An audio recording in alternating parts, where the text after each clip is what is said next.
Is the timing of this United Nations decision just a coincidence, or is Israel becoming desperate? On July the 30th this year, the Spanish diplomat Miguel Angel Moratinos was appointed as the international body's first anti-Semitism watchdog, named by the Secretary General Antonio Guterres himself. Maybe it's a coincidence, but I can only find Israeli newspaper covering this story. Let me brief you with an excerpt from the Jerusalem Post that reads as follows.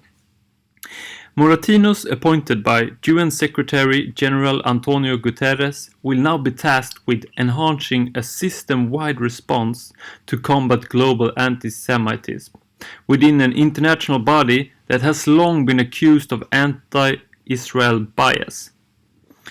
I'm actually worried about the effects of this decision and how they can affect our freedom of speech in the future. Let me explain. First, we have to look into the role that the United Nations have in the current COVID-19 situation. WHO is currently dictating what information is allowed or not on social media about the COVID-19.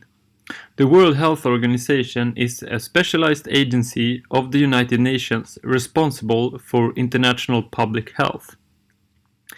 Let's give you a concrete example of how WHO is dictating what information is allowed or not.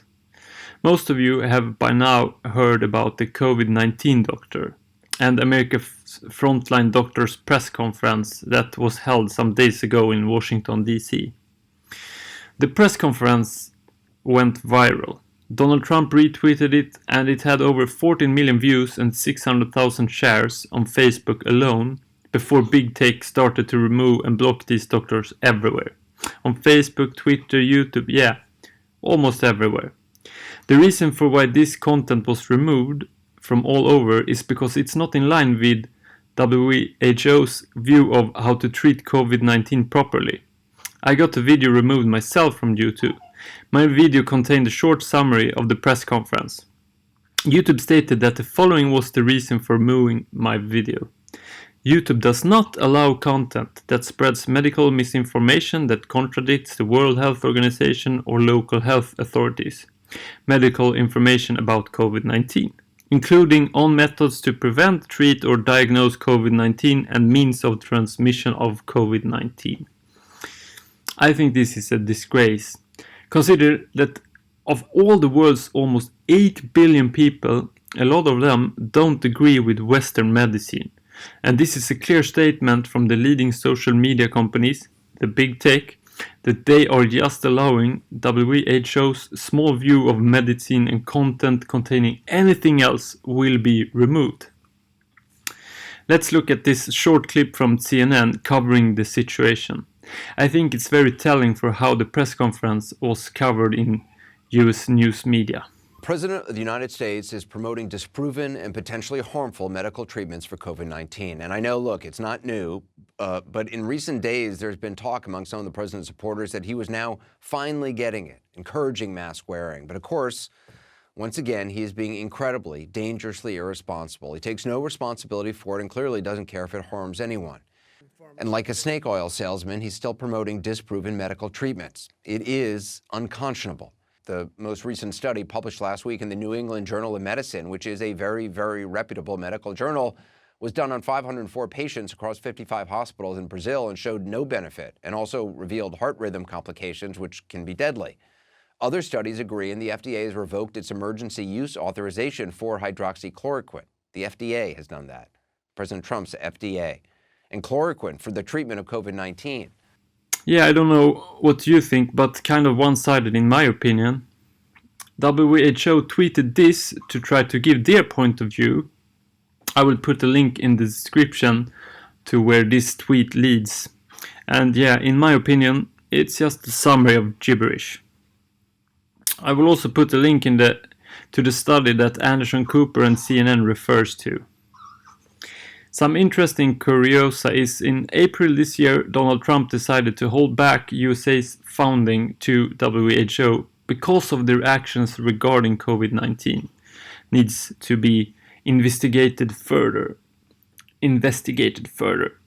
And if this diagram is correct, yeah, then I think the World Health Organization lost their credibility most likely forever. I cannot see them regain any credibility in the future if this data is correct.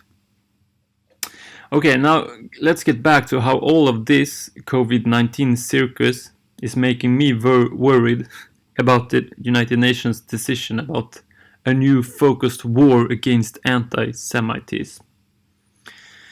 The fact is that some really disturbing allegations are heading Israel's and Mossad's way right now. A summary of the allegations can be viewed in the video linked in the description, called Head of the Snake. But to brief you all shortly, the video mainly contains a phone call between Maria Farmer, an Jeffrey Epstein survivor, and the investigative journalist Whitney Webb. Maria tells us about the huge alleged Mossad and Israel conspiracy with Les Wexner as head of the snake.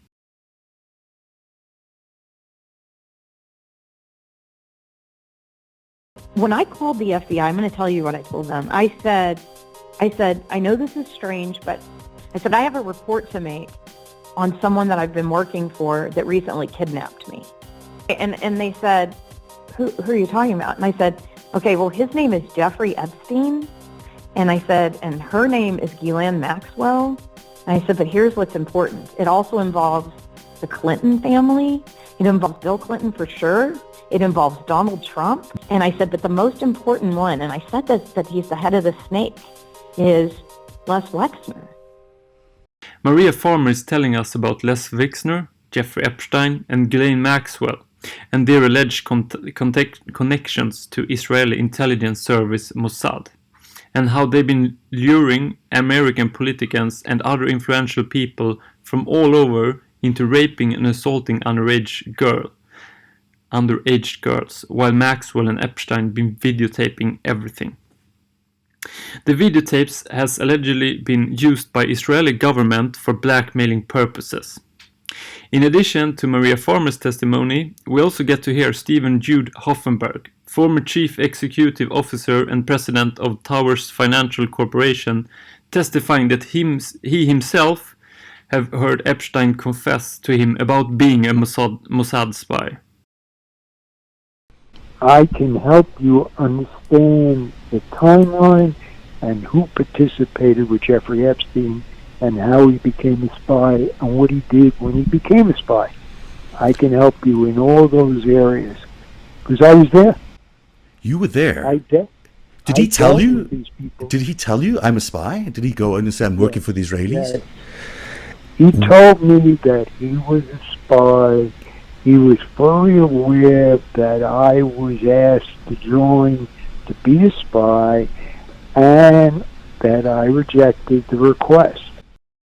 And Ari Ben-Menashe, an Iranian-born Israeli businessman, security consultant and author, previously an employee of Israel's military intelligence directorate, also testifies about the same Mossad connections. Would you say she was an agent as well? Was she someone working for Israeli intelligence? Oh, definitely. Military intelligence as well? Yes. These guys were seen as agents. Mm-hmm. And so they found a niche for themselves, blackmailing American and other political figures. For the Israelis? So it's hard for people to understand why Israel would want to get blackmail on an American. I'm asking a question that I can answer it quite probably, but for most people it's hard for them to think about Israel as being blackmailing their leaders in the United States. It's a very... It was quite a thing. Since 1948, when Israel was founded, it has been really hard to publicly criticize the state of Israel without being labeled as an anti-Semite.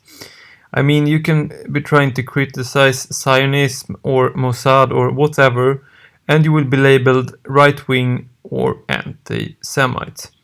I mean, if these allegations against Israel are later found to be true, we have what I considered the biggest political scandal in modern times. And the aftermath from something this big can be... I don't even think we should start imagining on what consequences we can have from this if it's true. If you, though, play with the thought that the allegations are true, then the question reads as follows. Is this new decision from the United Nations to form an anti-Semite group to enhance a system-wide response to combat global anti-Semitism a desperate attempt from Israel to be able to censor social media the same way that WHO have been and is censoring COVID-19 information, pulling the anti-Semite card and covering everything under legitimate removal of anti-Semite content?